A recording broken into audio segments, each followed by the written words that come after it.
आपने वो अटेम्प्ट किए हो सर किए सर। हाँ। Yes, तो sir. अभी अकॉर्डिंग जो चैप्टर है काफी अच्छा चैप्टर है।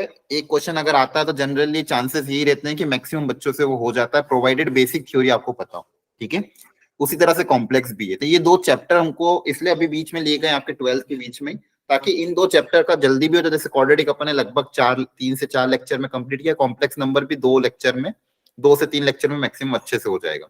लेकिन दोनों चैप्टर से एक एक क्वेश्चन आना फिक्स है, और वो जनरली क्वेश्चन आपको अगेन ऐसे आएंगे इजी मीडियम लेवल के जो आपसे हो जाएंगे, ठीक है। आपको मैं आज जेईई के जितने भी 2023 के अगेन अगर टाइम बचा तो पीवाईक्यू करवा दूंगा, नहीं तो कल की क्लास में हम खैर देखेंगे इसे। तो आपको ये देखिएगा कि बेसिक थ्योरी पढ़ने के बाद भी उन क्वेश्चन को आसानी से अटेम्प्ट किया जा सकता है और डायरेक्ट दिख जाएगा किस क्वेश्चन में अप्रोच किया होगी। क्वाड्रेटिक और कॉम्प्लेक्स का यही फायदा होता है कि भाई दिख जाता है कि हाँ इस तरह से। बाकी क्या होता है कैलकुलस में अगर अपन देखें फंक्शंस के क्वेश्चन हो गए, या फिर डिफरेंशियबिलिटी के क्वेश्चन हो गए, या एप्लीकेशन ऑफ डेरिवेटिव में, या फिर इंटीग्रेशन में, एकदम से कोई चीजें क्लिक नहीं करती। लेकिन यहाँ पे इन वाले चैप्टर्स में चीजें दिख जाती है कि हाँ इसमें ये वाला अप्रोच लगेगा, इसमें ये वाला फॉर्मूला अप्लाई करेगा। इसलिए इन चैप्टर्स को हमको अच्छे से करना रहता है। तो आप खैर अपन ने हो ही गया है। जैसे ये क्वाड्रेटिक कॉम्प्लेक्स दोनों हो, एक बार इसका फॉर्मूला शीट आप बना लेना, एक 2 पेज 3 पेज का, और एक बार सारे अगेन जो मैंने क्लास की इलस्ट्रेशन लिए और 2022-23 के पीवाईक्यू इतना सफिशिएंट है, उससे ज्यादा भी करने की जरूरत नहीं है, ठीक है। हमारे पास समय भी कम है, ठीक है। और ये अच्छा ये तो हो ही जाएगा। दूसरी चीज आपको अभी मैंने एक ग्रुप में वो भेजा था फिजिक्स की करंट का, फिजिक्स का मैंने भेजा, एक बार आप देख लेना। उसमें ना उन्होंने शॉर्ट नोट्स दिए हुए हैं, सॉल्व एग्जांपल दिए हुए हैं, और जेई के पीवाईक्यू दिए हुए हैं, ठीक है। तो अगर आपके पास समय हो और आपको अगर प्रैक्टिस की जरूरत हो तो ही उसको रेफर करना, अदरवाइज क्लास के इलस्ट्रेशन सफिशिएंट होते हैं। क्लास के इलस्ट्रेशन जैसे अगर मान लो इलेक्ट्रोस्टैट कंप्लीट हो चुका है आपको, तो आप डायरेक्ट पीवाईक्यू अटेम्प्ट कर सकते हो। उसमें कुछ सॉल्व एग्जांपल भी है, तो आप हम चाहो तुम सॉल्व एग्जांपल को देख के अपना कॉन्सेप्ट को रिवाइज कर सकते हो। क्लियर है सबको? Yes Yes, sir.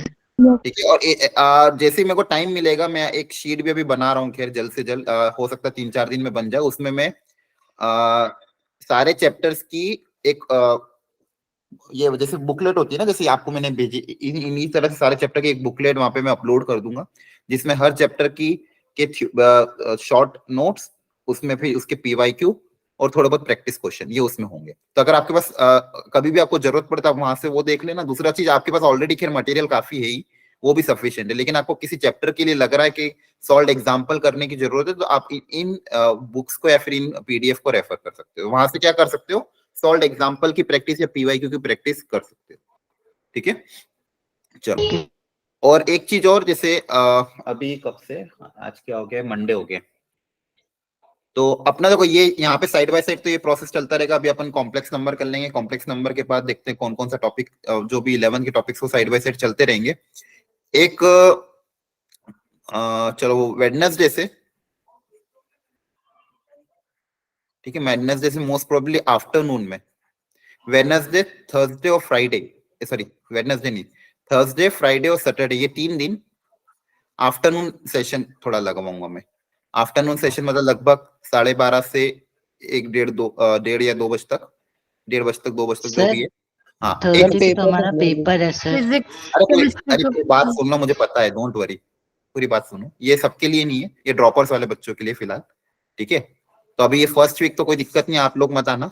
अगले वीक से आपके जब पेपर कंप्लीट हो जाए, अगर आप अटेंड करना चाहो तो अटेंड कर लेना। इसमें एक्चुअली 11 जो 12th के टॉपिक्स हैं स्टार्टिंग वाले, वो कवर होंगे। जो 12th वाले आपके तो ऑलरेडी अच्छे से कवर हो चुके हैं, ठीक है। इसमें जैसे लिमिट्स हो गया, कंटिन्यूटी हो गया, डिफरेंशियबिलिटी हो गया, आईटीएफ हो गया, फंक्शन हो गया, ये वाले टॉपिक्स में इन 3 स्लॉट में सुबह मॉर्निंग में कवर करूंगा, जो ड्रॉपर्स बच्चों के रह गए थे, ठीक है। वो टॉपिक जो 12th वाले बच्चों के ऑलरेडी हो चुके हैं, उनमें से अगर आपको लगता है कि कोई टॉपिक आपको रिकैप करना है, रिवीजन करना, तो या तो आप क्लास अटेंड कर लेना, या फिर उस टॉपिक की आप वन शॉट रिकॉर्डिंग देख लेना। बेसिकली वन शॉट में इस चैप्टर्स को मैं करवाऊंगा, इलस्ट्रेशन थ्योरी, बेसिक इलस्ट्रेशन और पीवाईक्यू, जैसे अपन ये करते हैं। तो थर्सडे, फ्राइडे, सैटरडे आफ्टरनून में ये चलेगा। बाकी इवनिंग की क्लास आपकी रेगुलर जो चल रही है वो तो चलनी है, ये एक्स्ट्रा चलेगा। लेकिन ये 12th के स्टार्टिंग के टॉपिक्स जो हैं, फंक्शन बेसिकली खासकर जैसे inverse trigonometric function, limit, continuity, differentiability और एओडी, इसमें ये चलेगा। बाकी इवनिंग सेशन आपके अलग चलते रहेंगे। तो इसका ऐसा है कि ये सबके लिए मैंडेटरी नहीं है, ड्रॉपर्स वाले बच्चों को तो आना ही है इसके अंदर। 12th वाले बच्चों का ऐसा, अगर आप आ सकते हो तो आ जाना, नहीं आ सकते हो तो इसकी रिकॉर्डिंग देख लेना 1.5 स्पीड में। क्लियर है? Yes. बाकी आपका क्या होगा, ये जो 12th का पोर्शन है, ये जो स्टार्टिंग का पोर्शन है खासकर, ये साइड डिफरेंशियल कैलकुलस, जो कि differential calculus side by side cover हो जाएगा तो एक पोर्शन, बाकी इंटीग्रल कैलकुलस जो है वो अपन इवनिंग सेशन में ही कवर करेंगे। ठीक है, चलो करें स्टार्ट। बोलो। ठीक है, यस ओके।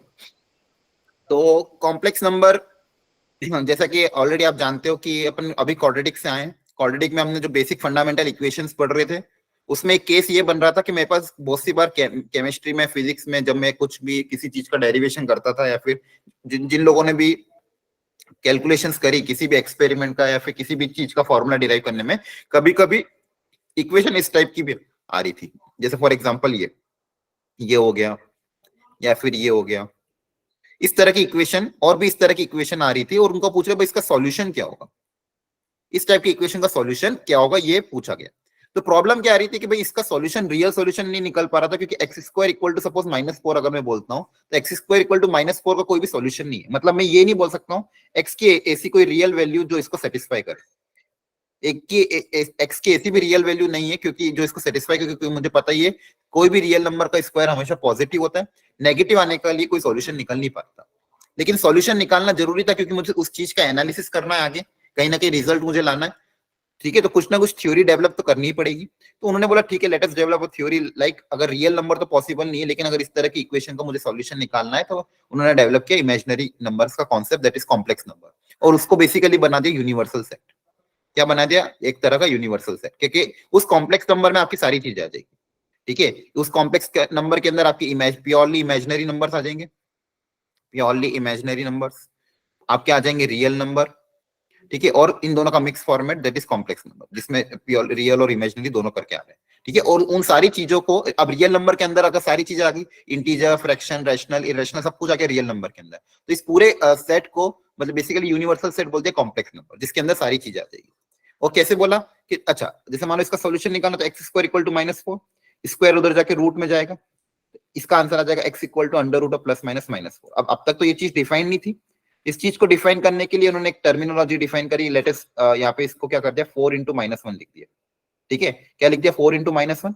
अब यहाँ पे 4 इंटू -1 है, तो ये जो रूट के अंदर -1 वाली क्वांटिटी है, इस रूट के अंदर -1 वाली क्वांटिटी को एक नोटेशन दे दिया आयोटा, क्योंकि ये बार बार हर जगह यही यूज आ रही थी।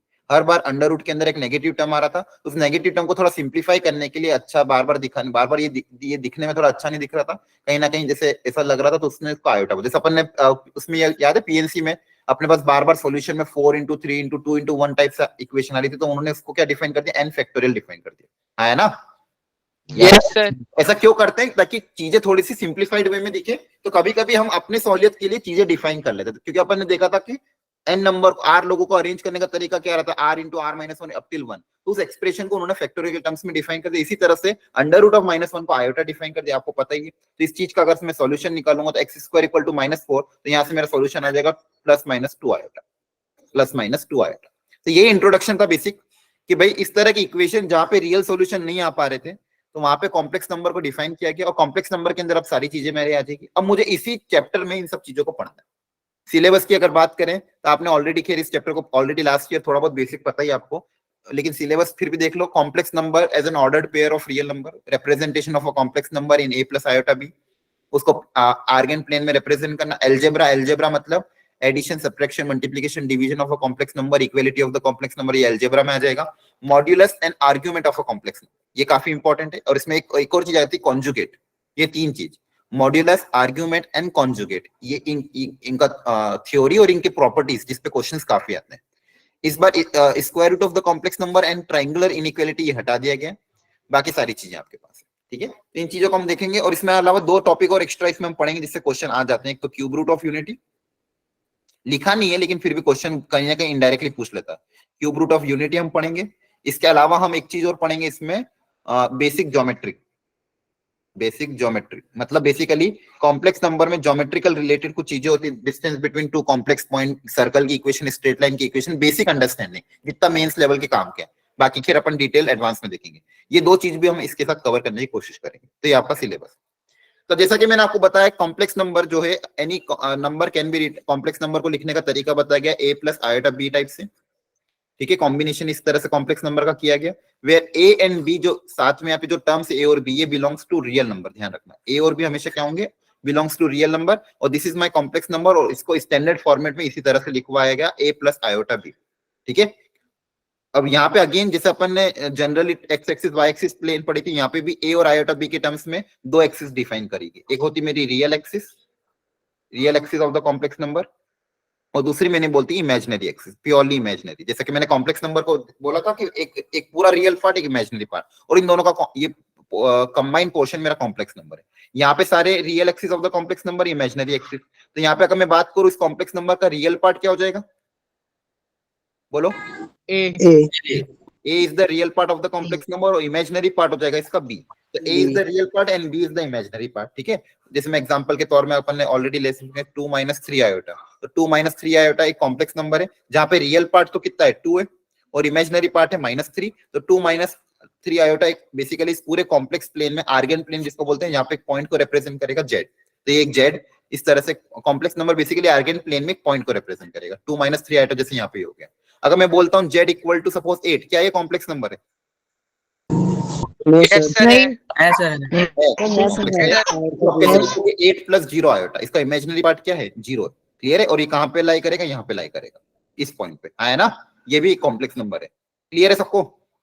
Yes sir। ये आपका हो गया Z1 हो गया सपोज, ये आपका सपोज हो गया Z2 को मैंने यहाँ पे रिप्रेजेंट कर दिया, और इसी तरह से अगर मान लो मैं ये बात करता हूँ suppose Z3 equal to 5 iota, क्या ये भी कॉम्प्लेक्स नंबर है? यस सर, ये कहाँ पे लाई करेगा? इमेजिनरी एक्सिस पर। इमेजिनरी एक्सिस पे यहाँ पे लाई करेगा ऊपर, Z3 कहाँ पे पॉइंट पे 5 डिस्टेंस पे, है ना, क्लियर है? यस ठीक है, तो ये सारे कॉम्प्लेक्स नंबर है जो कि इस प्लेन में हम रिप्रेजेंट कर सकते हैं। अब अगेन इस पे काफी सारी प्रॉपर्टी होती है, काफी सारी चीजें एक एक सबके साथ डील करेंगे। सबसे पहले आयोटा के बारे में थोड़ा सा हम देख लेते हैं। जैसे आयोटा के बारे में ऑलरेडी अभी मैंने बताया, आयोटा को हमने डिफाइन किया √(-1), और इससे रिलेटेड 2-3 प्रॉपर्टी जिसपे क्वेश्चन आ चुके हैं। आयोटा स्क्वायर करोगे तो कितना आ जाएगा, जल्दी बता दो। -1। आयोटा क्यों, मतलब दोनों तरफ वापिस अगर मैं आयोटा से मल्टीप्लाई करूं, इसी इक्वेशन में आयोटा से दोनों तरफ मल्टीप्लाई कर दे तो कितना आ जाएगा, माइनस आयोटा। और अगेन वापिस इसी इक्वेशन में, थर्ड वाली इक्वेशन में दोनों तरफ आयोटा से मल्टीप्लाई कर दोगे तो कितना आ जाएगा, 1 minus iota square. Minus iota square मतलब माइनस इंटू -1 कितना हो जाएगा, 1 हो जाएगा, है ना? Yes sir। अब वापिस अगर आप आयोटा से मल्टीप्लाई कर दो, जैसे आयोटा की पावर 5, अगेन आयोटा से मल्टीप्लाई करोगे, आयोटा की पावर 5 क्या आएगा, ये आयोटा ही आएगा। ठीक है, आयोटा की पावर 6 अगेन कितना आ जाएगा, -1। आयोटा की पावर 7 कितना आ जाएगा, माइनस आयोटा। आयोटा की पावर 8 कितना आ जाएगा, अगेन 1। तो आपने ये ऑब्जर्व किया होगा कि आयोटा की पावर 4, आयोटा की पावर 8, आयोटा की पावर जितनी भी फॉरेन वाली पावर होगी उसका आंसर हमेशा कितना आएगा, 1 आयोटा की पावर 4n + 1, इसमें एक और आयोटा मल्टीप्लाई कर देंगे तो कितना आ जाएगा, आयोटा ना, कुछ नहीं करना। देखो एक्चुअली यही है, 4n + 1 मतलब वापस ऊपर आ गए, है ना? बोलो, नहीं आ रहा समझ में? आयोटा की पावर 4n कितना होगा ये बताओ, 1 हो जाएगा। तो वापस दोनों तरफ आयोटा से मल्टीप्लाई करोगे तो आयोटा से मल्टीप्लाई करोगे तो 4n + 1, ये कितना आ जाएगा अगेन, आयोटा। वापस से दोनों तरफ आयोटा से मल्टीप्लाई कर दो तो 4n + 2 -5 और 4n + 3 माइनस आयोटा। ठीक है। तो मुझे एक एग्जांपल के तौर में बता दो, आयोटा की पावर 441, बताओ इसका आंसर कितना है। और बी पार्ट बता दो, आयोटा की पावर -31। हाँ 441 को आप क्या लिख सकते हो, बेसिकली 441 को अगर आप 4 से डिवाइड कर दोगे तो बेसिकली कितना आ जाएगा, कितना आएगा, रिमाइंडर 1 आ जाएगा, है ना? रिमाइंडर 1 मतलब 4n + 1, 4n + 1 मतलब आंसर कितना आ जाएगा, आयोटा। क्लियर है? Yes sir. ठीक है, जो भी रिमाइंडर आता है उससे रिलेट कर दोगे। -31 को कैसे रीड करोगे, पॉजिटिव हो जाएगी, और 31 को 4 से डिवाइड करोगे तो रिमाइंडर कितना आएगा, 3। तो 4n + 3, आयोटा के पावर 4n + 3 है तो कितना हो जाएगा, 4 × 7 + 3 माइनस आयोटा। अब डिनोमिनेटर में आयोटा को रैशनलाइज कर सकते हो, जैसे इरेशनल को रैशनलाइज करते हैं तो ऊपर बनेगा आयोटा, नीचे बनेगा माइनस आयोटा स्क्वायर माइनस का, दैट इज +1 हो जाएगा। तो ये भी आंसर कितना आएगा, आयोटा, है ना? Yes sir. आ रही बात समझ में सबको? Yes sir.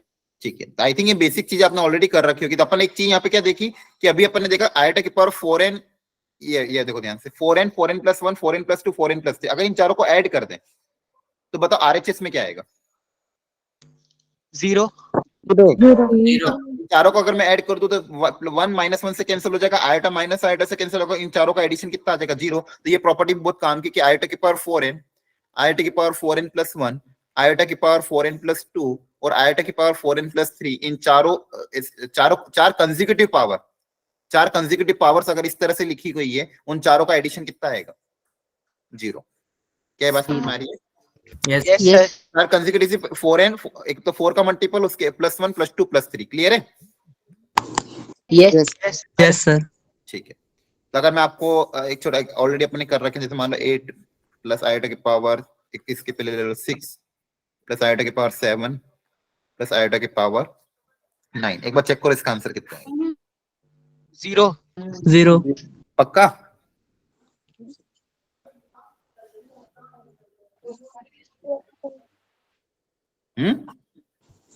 Yes, sir. पक्का. Yes, sir.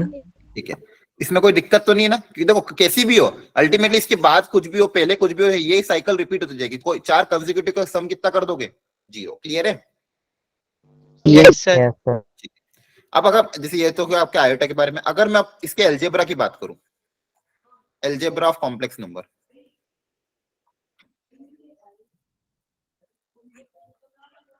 जैसे अगर एक छोटा फटाफट एग्जांपल लेके फिनिश करते हैं इसको, 3 प्लस 4 आयोटा दिया हुआ है, Z2 दिया हुआ है, दूसरा complex number -7 plus 6 iota.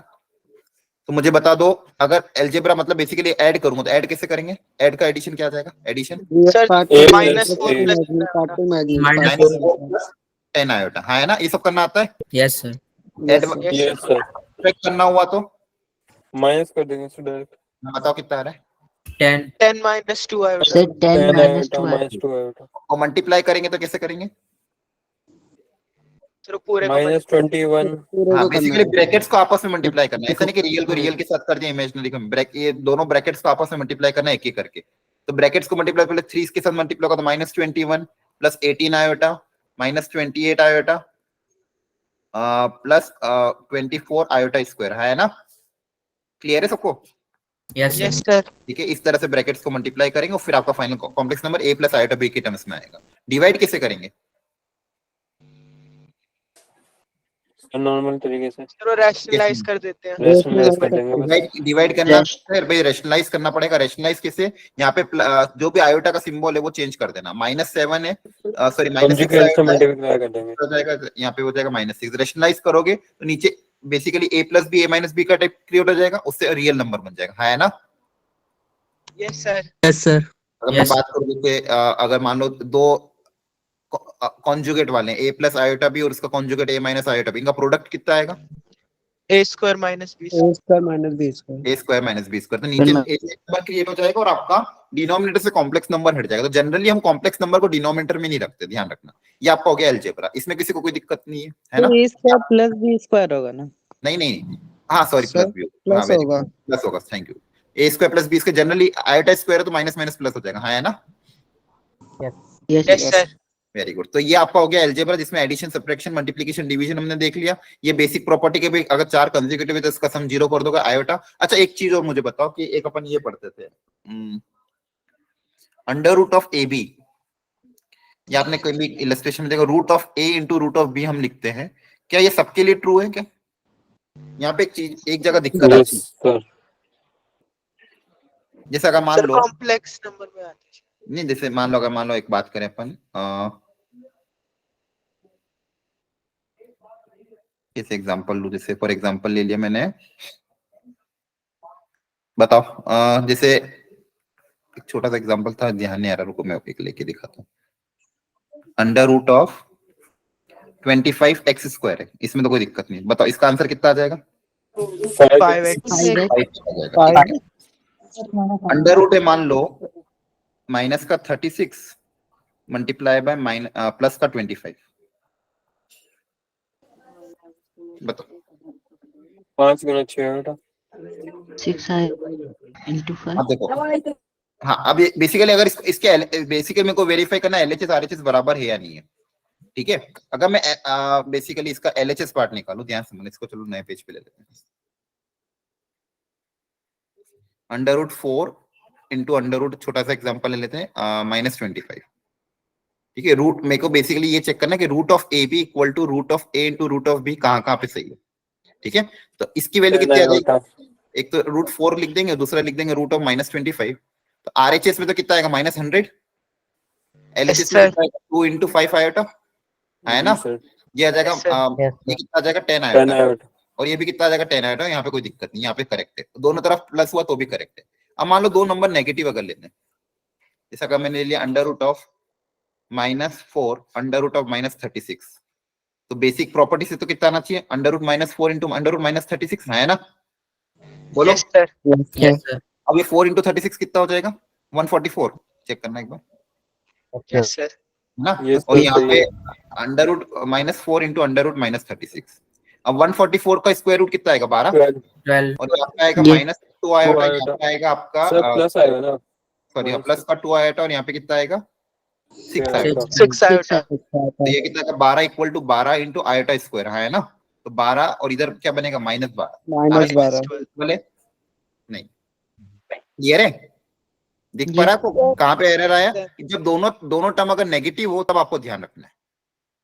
Clear है सबको? Yes, sir. Yes, sir. ठीक है? Yes, sir. यहाँ पे Yes, एक sir. पॉजिटिव एक नेगेटिव हुआ चलेगा, दोनों पॉजिटिव हुई तो कोई दिक्कत ही नहीं है, लेकिन अगर दोनों नेगेटिव हुई तब आपको ध्यान रखना ये इक्वल नहीं आएंगे। ठीक है, तब आपको अलग अलग करते टाइम ध्यान रखना है। क्लियर है? मतलब बेसिकली कहने का मतलब है अपन जल्दबाजी में क्या करते हैं, रूट ए बी को अलग अलग कर लेते, लेकिन ये देखना कि भाई दोनों टर्म नेगेटिव तो नहीं है। ठीक है, Yes, यहाँ पे Yes, आपको एग्जांपल ले रहा था √25 ये वाला स्टार्टिंग में, √, के अंदर क्या था मेरा? -4 आया था, तो इसमें क्या लिखा? एक 4 लिखा, एक -1 लिखा। तो यहाँ पे अलग अलग कर सकते क्योंकि एक पॉजिटिव एक नेगेटिव है। तो यहाँ पे मैंने क्या किया था? इसको √4 को अलग ले लिया था, रूट आयोटा को अलग लिया था, है ना, इस स्टेप में। लेकिन ये कहाँ पे वैलिड नहीं होगा? जब दोनों टर्म नेगेटिव होगा। क्लियर है? Yes, sir. Yes, sir. ये छोटा सा एक पॉइंट था, इसको ध्यान रख लेना। ओके, एक सेकंड। अब नेक्स्ट जो है यहाँ तक हो गया आपका। ठीक है, अब थोड़े बहुत कुछ अच्छा एक हो रहा था, equality of the complex number, कि दो कॉम्प्लेक्स नंबर इक्वेलिटी कैसे चेक करेंगे। जैसे मान लो एक कॉम्प्लेक्स नंबर है x plus x minus iota, या फिर इसे बोलते हैं 2x plus 3y iota equal to -5 plus 8 iota, या फिर 9 आयोटा। अब बोला कि ये दो कॉम्प्लेक्स नंबर इक्वल है, तो दो कॉम्प्लेक्स नंबर को इक्वल कब बोलेंगे अपन?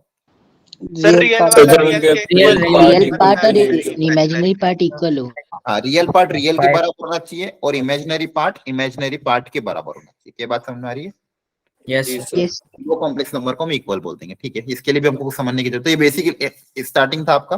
अब इस पे थोड़े बहुत क्वेश्चंस देख लेते हैं फटाफट। जैसे मान लो एक बेसिक ये है, एक बोला है z equal to 4 plus √7 iota, find the value of z³ minus 4z square minus 9z plus 91। तो कैसे निकालेंगे? सर क्यूब कर देते हैं। हाँ, बेसिकली आपको या तो क्या करना पड़ेगा, पहले क्यूब निकालना पड़ेगा, फिर स्क्वायर निकालोगे, फिर जेड की वैल्यू रखोगे, इनको सबको सिंप्लीफाई करके यहाँ वैल्यू रखोगे। एक तरीका तो वही है कि आप जेड है आपके पास तो जेड क्यूब निकालो। जेड क्यूब कैसे निकालोगे? दोनों तरफ क्यूबिंग करके, फिर a प्लस बी का होल क्यूब का फॉर्मूला अप्लाई कर दो, है ना।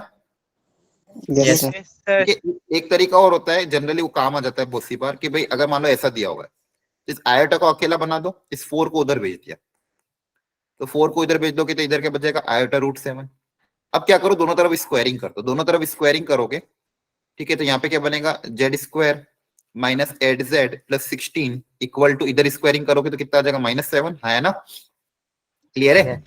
यहाँ से एक्सप्रेशन क्रिएट हो जाएगा, Z square minus 8z plus 16 plus कितना हो जाएगा? 23 इक्वल टू 0, है ना। क्लियर है? तो बेसिकली यहाँ से कहने का मतलब क्या है कि z square minus 8z plus 13, इस एक्सप्रेशन की वैल्यू कितनी आ रही? 0 आ रही। इस एक्सप्रेशन की वैल्यू कितनी आ रही? 0 आ रही। अब मैं ट्राई क्या करूंगा, अपने इक्वेशन को इसके टर्म्स में कन्वर्ट करने की कोशिश करूंगा। क्या करूंगा? अपने इक्वेशन को इसके टर्म्स में कन्वर्ट करने की कोशिश करूंगा, है ना। देखो ध्यान से, अब देखो यहाँ पे z³ का टर्म है, क्या है? z³ का टर्म, तो यहाँ से मान लो एक z कॉमन ले लिया, ब्रैकेट में मैंने अभी फिलहाल के लिए इसी इक्वेशन को, अब देखो इसी इक्वेशन को रीराइट कर रहा हूं। इक्वेशन तो चेंज नहीं कर सकता, क्वेश्चन तो चेंज नहीं हो सकता, अपनी इक्वेशन को मॉडिफाई करने की कोशिश कर रहा हूं। तो यहाँ पे मैंने z के साथ क्या लिख दिया? Z square minus 8z plus 23। इससे मेरे पास क्या क्या टर्म क्रिएट होगी, जेड क्यूब की टर्म आएगी, हाँ है ना, वो ऑलरेडी है। एक एक्स्ट्रा टर्म क्या आएगी, माइनस ऑफ 8z स्क्वायर, हाँ है ना। इन दोनों को मल्टीप्लाई करेंगे तो कितना आएगा, माइनस 8z। लेकिन क्वेश्चन में क्या था, -4 था, तो -8 था, लेकिन -4 आ गया, तो मुझे एक्स्ट्रा क्या करना पड़ेगा, +4z स्क्वायर ऐड करना पड़ेगा, है ना, ताकि -4 बन जाए वापस। Yes. यहाँ पे दूसरा क्या क्रिएट होगा, +23z। लेकिन क्वेश्चन में क्या था, -9, तो 23 से -9 कैसे बनेगा, 23 में क्या सब्सट्रैक्ट करें, 32 हाँ 32 32. ठीक है, 32 सब्सट्रैक्ट कर दो, वेरी गुड। 32 सब्सट्रैक्ट कर दोगे तो अपने आप -9 क्रिएट हो जाएगा, है ना। Yes, yes sir. सर और 91 तो था ही, तो 91 ऐसा कैसा रहेगा। तो अपनी इक्वेशन को मैंने, अब देखो इसको आप सिंप्लीफाई करोगे तो यही आएगा, ये दोनों इक्वल ही है ना, बोलो। जी सर। अब इससे फायदा क्या हो जाएगा भाई, ये टर्म तो पूरा जीरो है, Yes, sir. यस ये सर तो पूरा उड़ गया, तो मेरे पास क्या बच गया, सिर्फ 4z square minus 32z plus 91। इससे तो आपकी कैलकुलेशन बहुत बच जाएगी, नहीं तो क्यूब करना पड़ेगा, स्क्वायर करना पड़ेगा, फिर ऐड सब्सट्रैक्ट करो। अगेन वापस से यही ट्राई करते हैं, 4 कॉमन ले लें, क्या बचेगा, z स्क्वायर माइनस 8z, है ना, यस सर इन दोनों में से प्लस 32 एक्स्ट्रा ऐड कर देते हैं, सॉरी 23 चाहिए ना, हाँ 23 ऐड किया, 23 सब्सट्रैक्ट कर देंगे, तो 23 4 के साथ एक ऐड कर दिया, एक्स्ट्रा में क्या ऐड कर दिया, प्लस का 23। तो यहाँ से क्या क्रिएट होगा, 23 इंटू 4 कितना होता है, 92 92। तो 92 एक्स्ट्रा हो तो 92 सब्सट्रैक्ट कर देंगे, हाँ है ना। और 91 प्लस ऐसा कैसा, पुराना वाला ऐसा कैसा, देखो ध्यान से। अगेन मैंने क्या करा, 4 कॉमन लेके यही टर्म वापस क्रिएट कर दिया, अगेन ये 0 हो जाएगा, बोलो यस सर क्या बचेगा, माइनस का 1। माइनस देखो समझाने में टाइम गया, लेकिन आप खुद से जब दिमाग लगाओगे तो कैलकुलेशन काफी आसान है, हाँ है ना। यस सर ठीक है, तो इससे आपका टाइम भी बच जाएगा, कैलकुलेशन भी बच जाएगी। ठीक है, तो आप क्या कर रहे हैं, आपने आयटा को अकेला बनाया, इसको उधर पे दोनों तरफ स्क्वायरिंग करी, एक ऐसा एक्सप्रेशन क्रिएट करें जिसकी वैल्यू 0। अब उसी एक्सप्रेशन को हम अपने गिवन जो पूछा है उसमें क्रिएट करने की कोशिश करी, उसको 0 से इक्वेट करते गए, फाइनल आंसर मेरा कितना आ गया, 9 -। ठीक है, चलो नेक्स्ट, ये वाला ट्राई कर लो सब लोग। अच्छा, इलस्ट्रेशन एक तरह का सोचो थोड़ा सा, x s equal to iota plus 2 iota square plus 3 iota cube and so on up till 100 terms. 100 terms में फाइनली क्या आएगा, यहाँ पे 1 2 3 है तो 100 आयोटा आ जाएगा।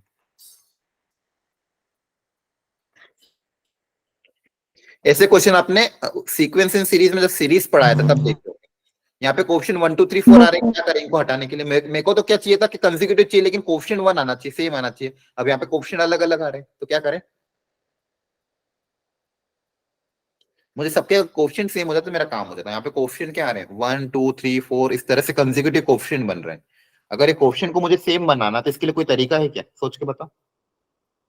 सर आयोटा से मल्टीप्लाई करके वेरी गुड, माइनस बहुत बढ़िया बहुत बढ़िया। आयोटा से मल्टीप्लाई करके, एक बच्चे ने बोला सर आयोटा से मल्टीप्लाई कर दो इस पूरी इक्वेशन को और दो इक्वेशन को सब्सट्रैक्ट। अगर आयोटा से मल्टीप्लाई कर दो, पहला टर्म क्या बन जाएगा, आयोटा स्क्वायर, इसको मैं थोड़ा सा यहाँ लिखूंगा, -1 नहीं अभी लिखना है सर। सेकंड टर्म क्या बन जाएगा, 2 आयोटा क्यूब, तो 2 आयोटा क्यूब को यहाँ लिख दो। अभी तो अपन इसको सिंप्लीफाई करने की कोशिश कर रहे हैं। ठीक है, सेकंड लास्ट टर्म यहाँ पे आएगा आपके पास 99 आयोटा के पास 99, उसमें आयोटा मल्टीप्लाई होगा तो उसको अपन मतलब बेसिकली हर टर्म को एक आगे शिफ्ट करके लिख रहे हैं, तो यहाँ आ जाएगा 99 आयोटा के पावर 100, और ये लास्ट वाले टर्म को आयोटा से मल्टीप्लाई करोगे तो 100 आयोटा के पावर 101। इस पूरी जो ऊपर वाली इक्वेशन थी उस पूरी इक्वेशन को आपने क्या करा, आयोटा से मल्टीप्लाई करके एक शिफ्ट करके लिख दिया है। ये सब स्टेप समझ में आई सबको, yes sir Yes, sir. S common 1 minus iota बन जाएगा, और यहाँ पे आपके पास बनेगा आयोटा। इन दोनों को अब देखो क्वेश्चन क्या है, कंसेक्यूटिव थे, तो फायदा क्या होगा, 2 - 1 यहाँ पे 1, 3 - 2 1, सब जितने भी टर्म्स उनका सबका कंसेक्यूटिव है तो डिफरेंस हमेशा 1 आएगा। तो यहाँ बनेगा आयोटा, यहाँ आपका पास बच जाएगा आयोटा स्क्वायर, यहाँ बन जाएगा iota cube and so on up till ये वाला लास्ट टर्म आपका आ जाएगा आयोटा की पावर 100 यहाँ तक। ठीक है, और ये लास्ट टर्म इसका साइन चेंज हो जाएगा, प्लस का माइनस 100 आयोटा की पावर 101। अब देखो यहाँ पे अगेन बता, इस एक्सप्रेशन की वैल्यू क्या है, ब्रैकेट 1 से लेके 100 तक 0 0। ठीक है, अब देखो आपको अभी बताया था 4 पावर का सम 0 होता है, तो बेसिकली 4 के Yes, चार sir. के जितनी पेयर बनेंगे उन सबका सम 0 0 0 होता जाएगा, है ना। तो इस पूरे एक्सप्रेशन की वैल्यू तो 0 आ जाएगी, तो आपके पास बचेगा क्या, s into 1 minus iota equal to minus of 100 iota की पावर 101। 101 मतलब रिमाइंडर 1 आएगा, यस सर रिमाइंडर 1 आएगा, मतलब 4n + 1 टाइप का है, जिसका आंसर भी कितना आ जाएगा, आयोटा। Iota. अब बस इस मल्टीप्लाई को उधर जाके डिवाइड कर दो कि इस पूरे सम की वैल्यू कितनी आ जाएगी, -100 iota divided by 1 minus iota, हाँ है ना। Yes, sir. और इसको सिंप्लीफाई करने का तरीका ऑलरेडी पता है, हमको रैशनलाइज करना पड़ेगा। Yes, sir.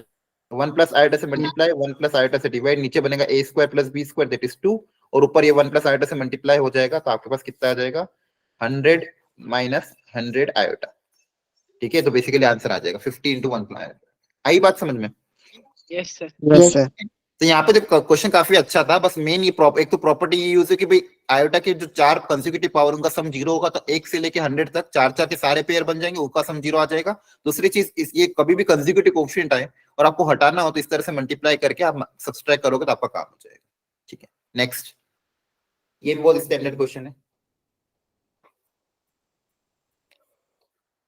अच्छा मुझे एक चीज ये बता दो बेसिक, कि अगर मान लो मैं बोल रहा हूँ कि z equal to a plus iota b, मैंने बोला z इज प्योरली रियल, इसका मतलब क्या होगा, क्या कंडीशन होगी?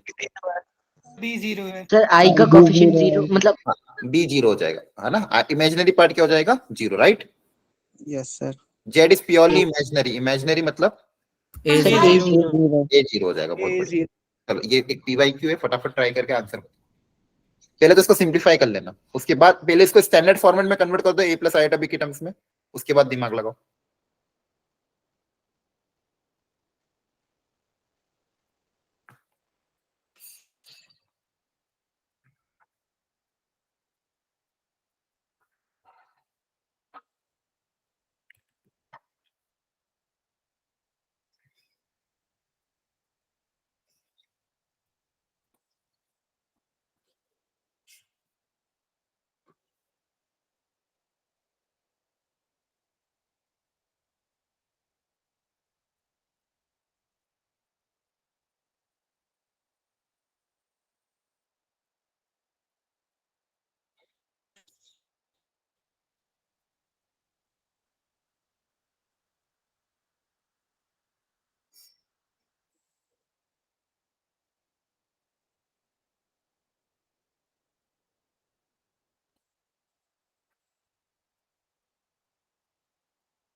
क्या किया पहली स्टेप में, जल्दी बताना।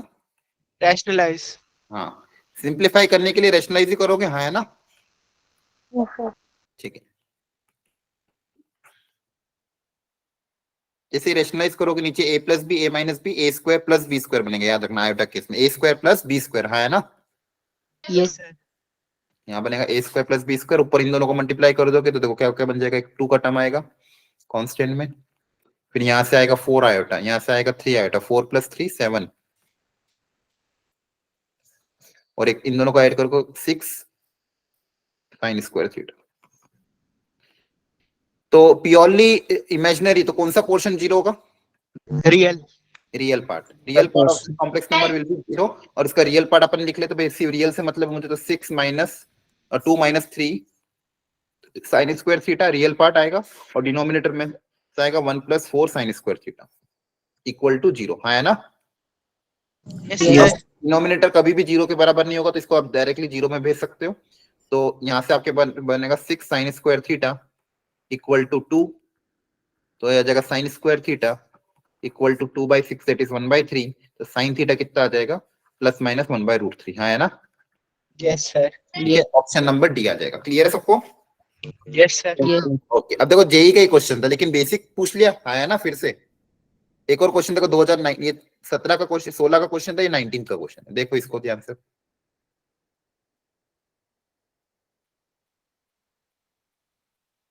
एलएचएस में क्या दिया हुआ है?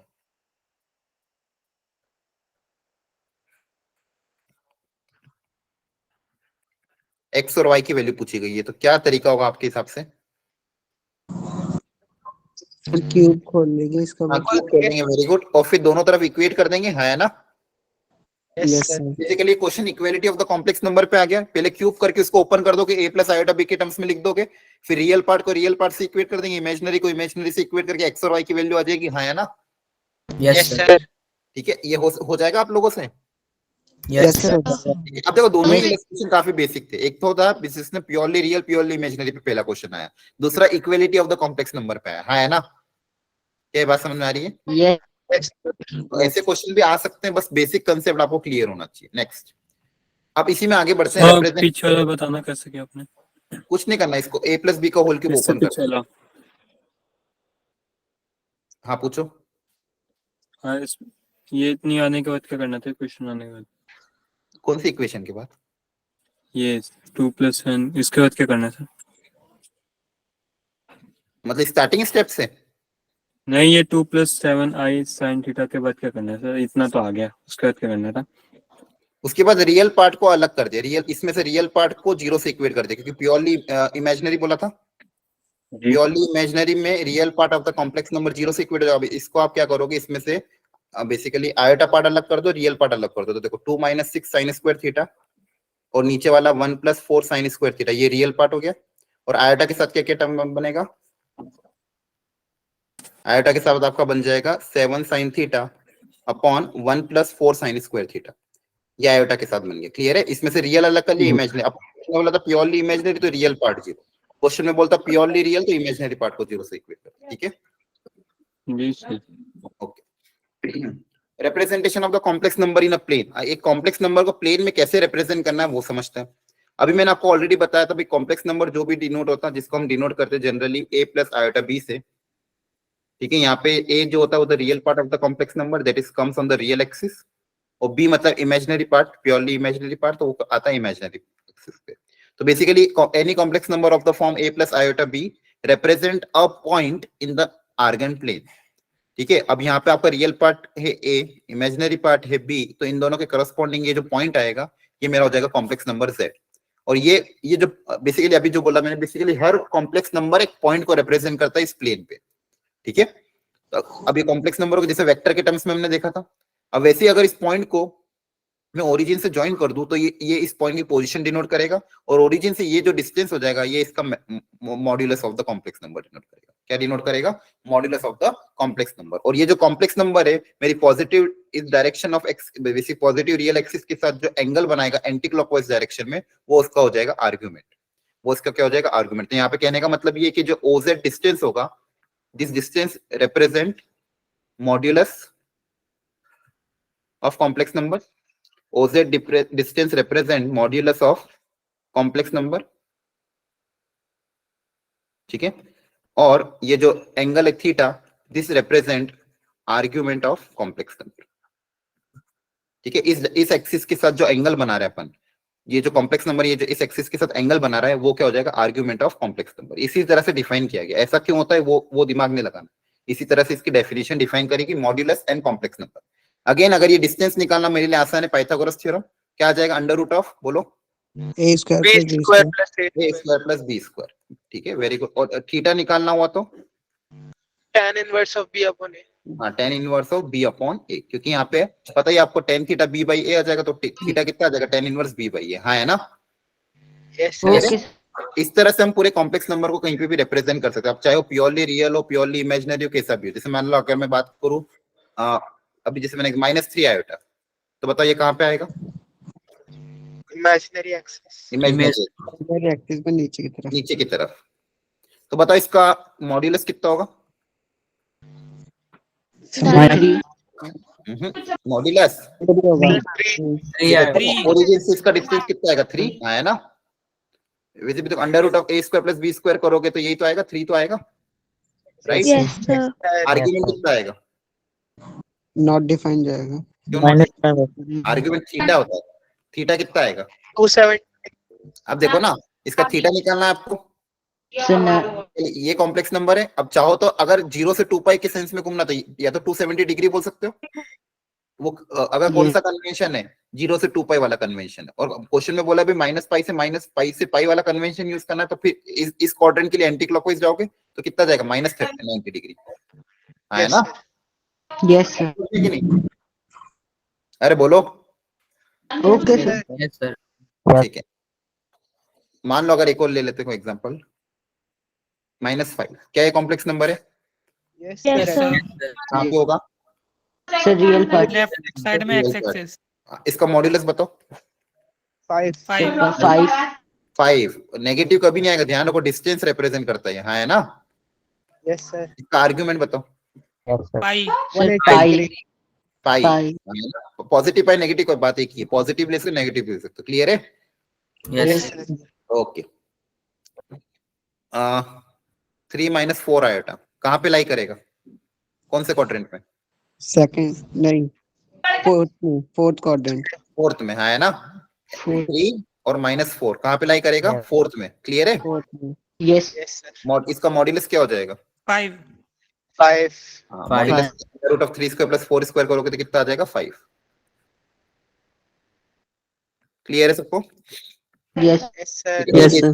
कुछ भी निकले इसके अंदर। चलो कुछ क्वेश्चंस कर लेते हैं।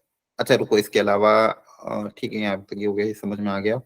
हाँ, ये हो गया आपका कॉम्प्लेक्स नंबर, ठीक है, जिसको आपने जनरली कैसे रिप्रेजेंट किया, a + आयोटा b के टर्म्स में। इसी तरह से एक चीज और होती है, इसको अपन जैसे अपने पूरा भी 3D में 2D में 2 डायमेंशन ज्योमेट्री में भी अपन ने क्या देखा था, हर जितना भी कर्व अपन डिफाइन करा था उसका अपन ने पैरामेट्रिक कोऑर्डिनेट देखा था, पोलर फॉर्म या पैरामेट्रिक फॉर्म। वैसे भी इसी कॉम्प्लेक्स नंबर को एक और एक्सिस पैरामेट्रिक के टर्म्स में भी हम डिनोट कर सकते हैं, ठीक है? पैरामेट्रिक मतलब किसी और पैरामीटर के टर्म्स में। तो यहाँ पे पैरामीटर अगेन मैं r और थीटा ले लूंगा। यहाँ पे पैरामीटर क्या a और b है, रियल पार्ट और इमेजिनरी पार्ट, है ना?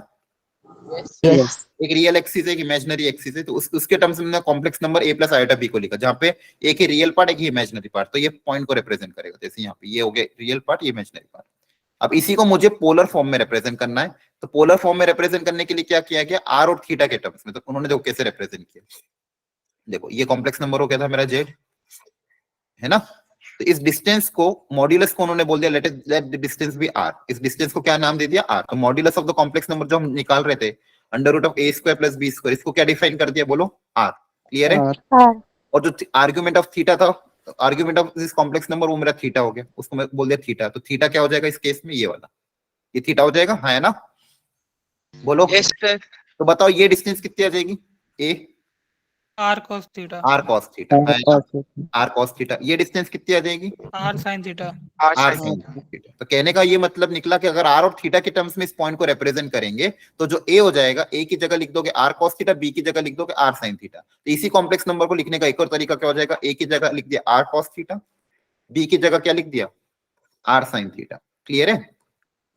ठीक है? Yes, sir. तो ये हो गया आपका polar form of the complex number, ये हो गया polar form of the complex number, जहां पे r क्या है, Modulus आर of- डिस्टेंस है, मॉड्यूलस मॉड्यूलस है, modulus of the complex number. r क्या है, modulus of the complex number. Theta क्या है, Argument सर of उसका argument.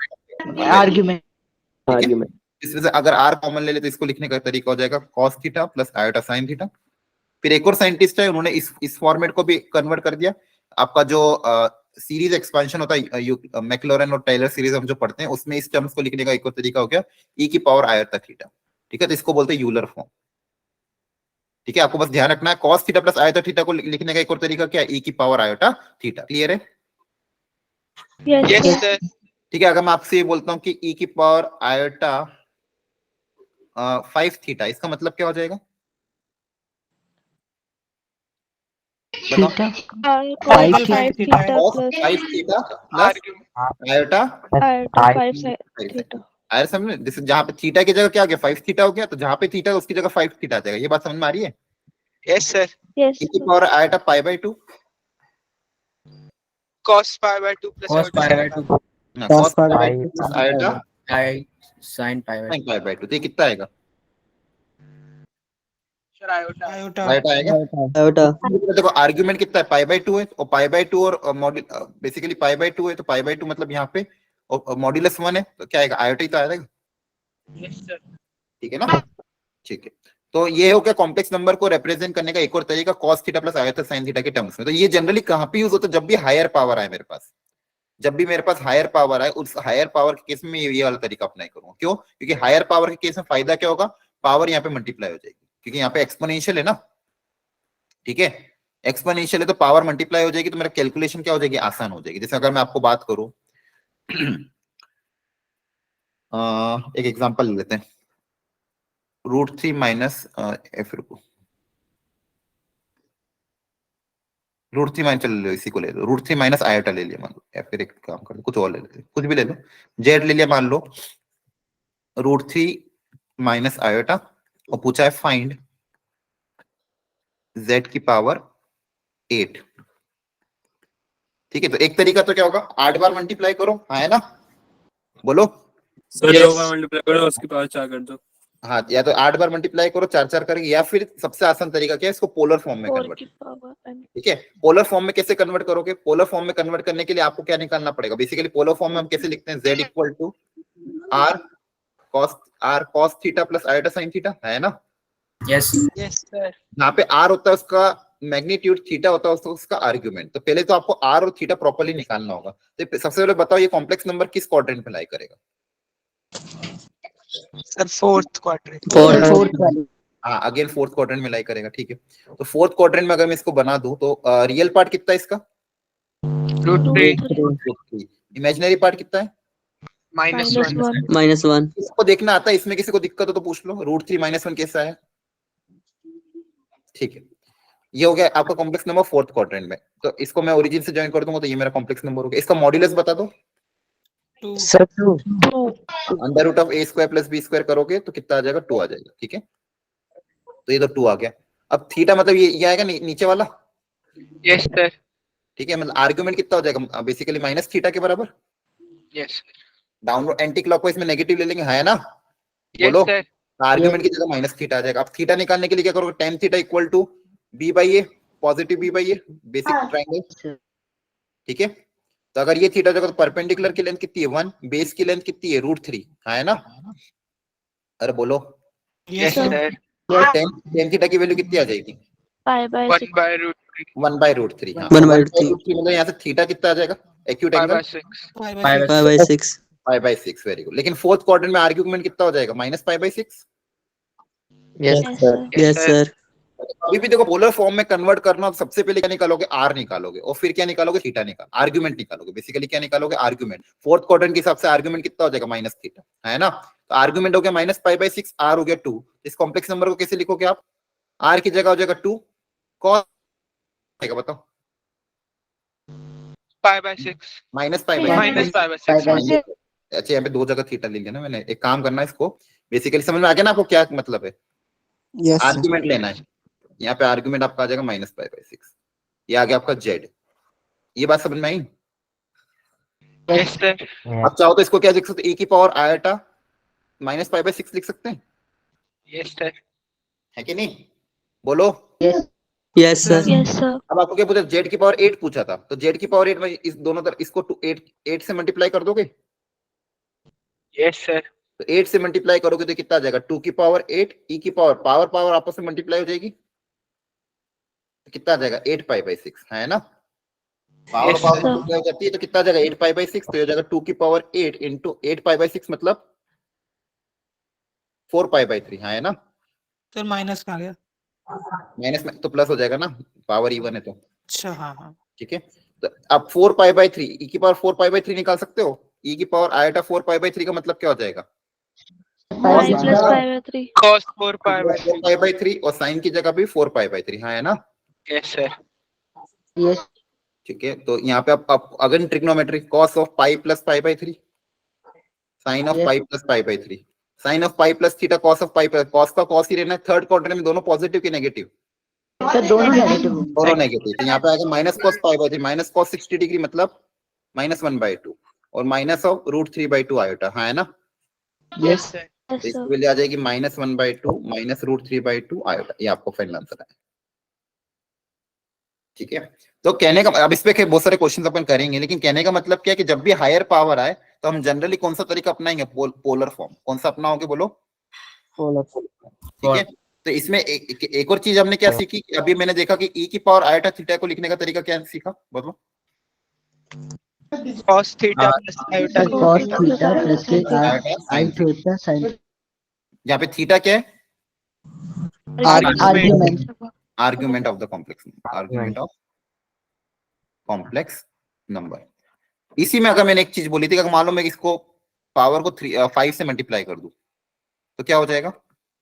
cos cos 5 cos theta cos 5 theta basically मैं क्या कर रहा हूँ, e की पावर आइटा साइन थीटा, इसको मैं क्या कर रहा हूँ 5 से मल्टीप्लाई कर रहा हूँ, तो इसका आंसर क्या आ जाना चाहिए? cos of 5 theta 5 theta plus iota sin iota 5 theta. Sine 5 इसको भी बोलते हैं डी मोवर्स थ्योरम। थ्योरम क्या बोलती है कि जो भी पावर होती है वो किस में मल्टीप्लाई हो जाती है? थीटा में मल्टीप्लाई हो जाती है। जो भी पावर है वो किस में मल्टीप्लाई हो जाएगी? बोलो। Theta में. एंगल अगर मतलब इस तरह से दिया cos theta plus iota sine theta की पावर n, तो बताओ इसका आंसर क्या आ जाएगा? cos and cos Cos n n theta theta plus plus iota sin sin n theta sin n theta theta. Iota sine n theta. ये सारी बातें आपके दिमाग में बैठ रही है कि सब ऊपर से तो नहीं जा रहा yes sir आ रही है सर बैटरी है सब समझ आ रहा है. वेरी आगे गुड। सर एक ही लेक्चर में अपन ने बहुत सारी थ्योरी कवर की। तो ये पोलर फॉर्म हो गया आर। बेसिकली पोलर फॉर्म को भी ये प्रॉपर्टी ध्यान रखनी है कि भाई एन जो होता है वो अंदर चल जाता है। अब जैसा कि मैं आपको बोल रहा था कि any complex number Z of the form A plus iota B can be written in the terms of R E की power iota theta Euler form, या फिर R cos theta plus iota sine theta, जहां पे मेरा R क्या होता है? Argument of the complex number. Sorry, R क्या होता है? modulus of the sir modulus number जिसकी वैल्यू अगर ए और बी की टर्म्स में लिखे तो ए स्क्वायर प्लस बी स्क्वायर। और थीटा क्या होता है? argument of argument of the complex number. ठीक है, और वो डिपेंड करता है कि थीटा किस क्वाड्रेंट में लाई करता है। ठीक है, थीटा फर्स्ट क्वाड्रेंट का नहीं होगा। अब जैसे मान लो मैं बोलूं कि अगर कॉम्प्लेक्स नंबर फर्स्ट क्वाड्रेंट में, कॉम्प्लेक्स नंबर कहाँ पे? फर्स्ट क्वाड्रेंट में अगर है, पॉइंट अगर फर्स्ट क्वाड्रेंट में है, तो मान लो ये एंगल इसके साथ अल्फा बना रहा है। ठीक है, ये एंगल अल्फा, तो यहाँ पे आर्ग्यूमेंट किसके बराबर होगा? अल्फा के अल्फा बराबर। के अल्फा के बराबर ही हो जाएगी, हाँ है ना? Yes, sir. yes बोलो। sir फर्स्ट क्वाड्रेंट में तो जो एंगल है वो का वही हो जाएगा, लेकिन अगर कॉम्प्लेक्स नंबर सेकंड क्वाड्रेंट में हुआ, मान लो यहाँ पे कहीं हुआ, और इस बार मान लो ये जो छोटा वाला एंगल है ये अल्फा है आपका, ये मान लो Z2 है, तो इस बार Z2 का आर्ग्यूमेंट क्या आ जाएगा?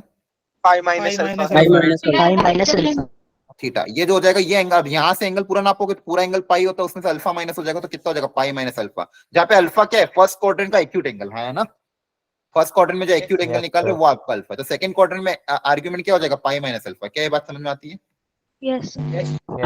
जनरली कन्वेंशन अपन कॉम्प्लेक्स नंबर में माइनस पाई से पाई वाला अपनाते हैं, तो फर्स्ट दो क्वाड्रेंट में तो आप एंटी क्लॉकवाइज जाओगे, और सेकंड और फोर्थ और थर्ड क्वाड्रेंट में क्लॉकवाइज जाओगे, साइन नेगेटिव हो जाएगा, है ना? कहने का मतलब ये, अगर मान लो यहाँ पे कॉम्प्लेक्स नंबर आपको फोर्थ क्वाड्रेंट में हुआ, जैसे मान लो इसको लिख लिया Z4, इस केस में ये वाला एंगल मान लो अगेन एक्यूट एंगल अल्फा हो गया, तो इस बार आर्ग्यूमेंट कितना आएगा? minus alpha हाँ, Minus आर्ग्यूमेंट alpha. थीटा की वैल्यू किसके बराबर आ जाएगी? माइनस अल्फा के बराबर, जो पिछले क्वेश्चन में अपन ने माइनस थीटा लिया था, हाँ है ना? Yes, sir. yes sir yes और सर मान लो थर्ड क्वाड्रेंट में आ गया, अगर इसमें आ गया थर्ड क्वाड्रेंट में, तो ये अगेन एक्यूट एंगल अल्फा है, इस बार आर्ग्यूमेंट कितना आ जाएगा? Theta. pi plus alpha 5 plus plus नहीं, minus pi plus alpha, minus anti clockwise ऐसे लेंगे अपन, minus pi plus alpha. Clear है? okay sir ठीक है, तो ये चार क्वाड्रेंट के जो एंगल है ये एकदम बाय हार्ड याद होना चाहिए। माइनस पाई से पाई वाला जो होगा, फर्स्ट क्वाड्रेंट का बताओ। Alpha, alpha alpha second, pi minus pi minus pi alpha. minus alpha fourth, minus minus alpha alpha minus pi by minus pi pi minus pi plus alpha minus pi plus alpha, जहां पे alpha आपका है tan inverse of b by A. Clear है? Mod b by A, positive angle, acute angle, इसलिए mod लगा दिया, tan inverse mod b by A. और ये आप ये सारा अपन ने क्या निकाले? थीटा निकाला, ये सब अपन ने क्या निकाला? थीटा की वैल्यू, हाँ है ना? थीटा मतलब argument of the complex number. Clear है सबको? और अल्फा निकालने का तरीका tan inverse mod b by A, mod लगा देना, मतलब फर्स्ट क्वाड्रेंट का जो एंगल है वो आपका अल्फा हो जाएगा, तो बस आप सेकंड क्वाड्रेंट में होता है एंगल क्या कर दोगे? थीटा की जगह आ जाएगा answer pi minus alpha. Third quadrant का एंगल हो जाएगा minus pi plus alpha. Fourth quadrant में कितना हो जाएगा? Minus alpha. Clear? Yes, sir. yes sir ठीक है, तो एक एग्जांपल लेके दिखा दो फटाफट। जैसे मान लो मैंने ले लेते हैं कुछ भी, इसको पोलर फॉर्म में कन्वर्ट करो सब लोग, -√3 माइनस आइटा को पोलर फॉर्म में कन्वर्ट करो, मतलब ए की कितना आ रहा? आर ई की पावर आइटा थीटा के टर्म्स में, या फिर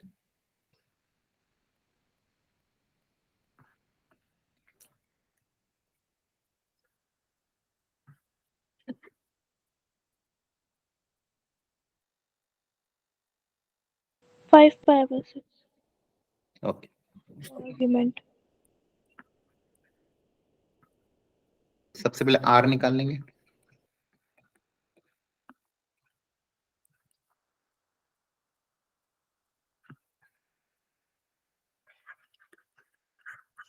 फिर अल्फा निकाल लेना, टेन इनवर्स पॉजिटिव एंगल वाला mod b by a. Sir ये प्लस होना चाहिए ना तो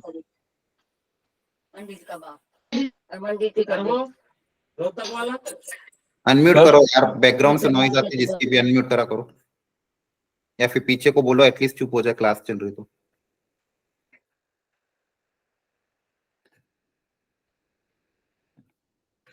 अब देखो स्टेप बाय स्टेप समझ लो जिसको नहीं समझ में आया अब तक। जेड एक कॉम्प्लेक्स नंबर मुझे दिया हुआ था -√3 माइनस आयोटा, ये दिया था। हाँ, सबसे पहले आर निकाल लिया। यहाँ पे देखो ए कितना है, -√3 है, बी कितना है, -1 है, हाँ है ना। Yes, sir. Yes, sir. √3 कर लेना इसको। तो √a² + b² करोगे तो आर की वैल्यू 2 आ जाएगी। क्या ये क्लियर है? Yes, sir. किसी Yes, को sir. डाउट हो इसमें पूछ लेना। आर √a² + b², आर की वैल्यू 2 आ गई। सबसे पहले बेसिक अल्फा निकाल लेंगे हमेशा की तरह, tan inverse mod of b by A, ध्यान रखना यहाँ पे मॉड लगा देना। तो tan इनवर्स 1/√3, tan इनवर्स 1/√3 मतलब 30 डिग्री, हाँ है ना, ये अल्फा आ गया। अब जेड कहाँ पे लाई कर रहा है, first Third second quadrant. Third quadrant में आर्ग्यूमेंट ऑफ द जेड का फॉर्मूला बता दो क्या होता था, Minus Minus pi pi plus plus alpha. -5 plus alpha, वो रट लेना एकदम से, -5 प्लस अल्फा। अल्फा की जगह क्या आ जाएगा, फर्स्ट क्वाड्रेंट का एंगल π/6, तो यहाँ से एंगल कितना आ जाएगा, -5 पाई। आया समझ में? तो Yes, sir. इस कॉम्प्लेक्स नंबर का फाइनल आंसर कितना आएगा, आर मतलब 2 e की पावर आयोटा -5 π/6। बोलो ये बात आई क्या समझ में? Yes, Yes, sir. sir. ठीक है,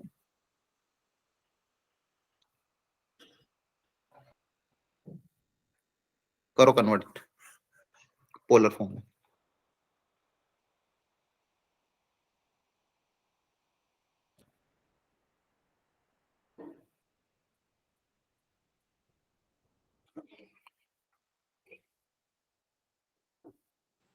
So cos pi by 4 plus iota sin pi by 4. नहीं, गलत आ रहा है। बेसिक से जाओ, क्यों गलती कर रहे हो? Sir, √2 into exponential की power iota into 3 pi by 4. Yes. ठीक है, √a² + b², तो जगह √2। अल्फा सबसे पहले निकाल लो, tan inverse mod of b by A, tan inverse 1 by -1 that is tan inverse 1 π/4। मैं लिख देता हूँ full, tan inverse 1 that is π/4। Alpha आ गया। अब सिंपल बस आर्गुमेंट का भी फॉर्मूला रटाया था। कौन सा क्वाड्रेंट है?